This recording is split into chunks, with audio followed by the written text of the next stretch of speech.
Hey guys, welcome to Astro Tarot with Divya. और major आर्काना series में आज का कार्ड हम लेंगे the hermit. So without wasting much time, let's move forward.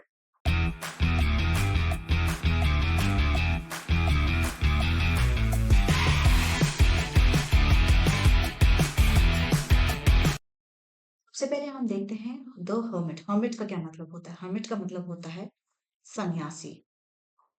जो साधु सन्यासी की हम बात करते हैं वो होता है द हर्मिट. अगर हम जनरल कार्ड को देखें तो जो कार्ड में कलर्स हैं वो बहुत ही डल हैं. और अगर इन हर्मिट की बॉडी लैंग्वेज देखें तो वो कैसे हेड डाउन करके खड़ा है, तो मतलब it is not giving a very positive vibration. So बहुत ही एक डल इम्पैक्ट आ रहा है कार्ड में से बाहर. ठीक है, तो फर्स्ट तो हमने ये देखा. सेकेंडली क्लोथ्स देखें तो क्लोथ्स में भी कुछ भी ब्राइट कलर कुछ भी अच्छा नहीं है. सब पूरा ऊपर से लेके नीचे तक एक ही कलर है, वो भी बहुत ज्यादा डल है. बॉडी लैंग्वेज कैसी है? सैड है. क्लोथ्स कैसे हैं? डल. ठीक है. बट अगर इनकी बियर्ड देखें, बियर्ड जब भी बियर्ड वाइट होती है तो हम क्या कहते हैं, इस बंदे के पास बहुत ज्यादा एक्सपीरियंस है. So he has got lot of experience in life. अभी बैकग्राउंड डल है, कपड़े डल हैं, बंदा उदास है. बट इनके हाथ में एक लैम्प है और एक स्टिक है, स्टाफ है, छड़ी है. और जो लैम्प ने लाइट दिखाई है वो येलो कलर की दिखाई है. और जिनके हाथ में स्टाफ है उसका जो कलर दिखाया है वो येलो दिखाया है. मतलब these two things are positive in the card. तो उस कार्ड को हम कैसे रीड करेंगे? और ये देखिए कहाँ खड़े हैं. ये खड़े हैं माउंटेन्स के भी ऊपर खड़े हैं. So that means he has overcome most of the challenges in their life, in his life. और इस स्टेज पे पहुंचे हैं, मतलब बहुत ज्यादा एक्सपीरियंस के बाद he has reached to a stage in his life जहाँ पे इन्होंने अपनी लाइफ के जितने भी चैलेंजेस थे वो ओवरकम कर लिए. This is one thing.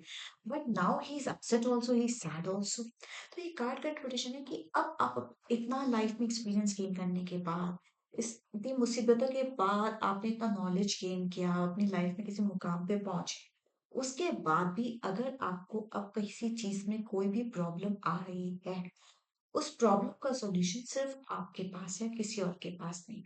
सी, ये डिफिकल्टी में है, अपसेट है, पर ये किसी और के पास नहीं गए हैं. ये खुद को ही राह दिखा रहे हैं. इनके हाथ में एक लैम्प है और छड़ी है.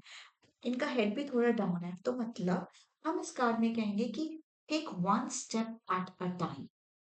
मतलब ये लाइट दिखा के बहुत दूर की नहीं सोच रहे. इनके जीवन में जो अभी आ रहा है ये करंटली उसी से डील कर रहे हैं.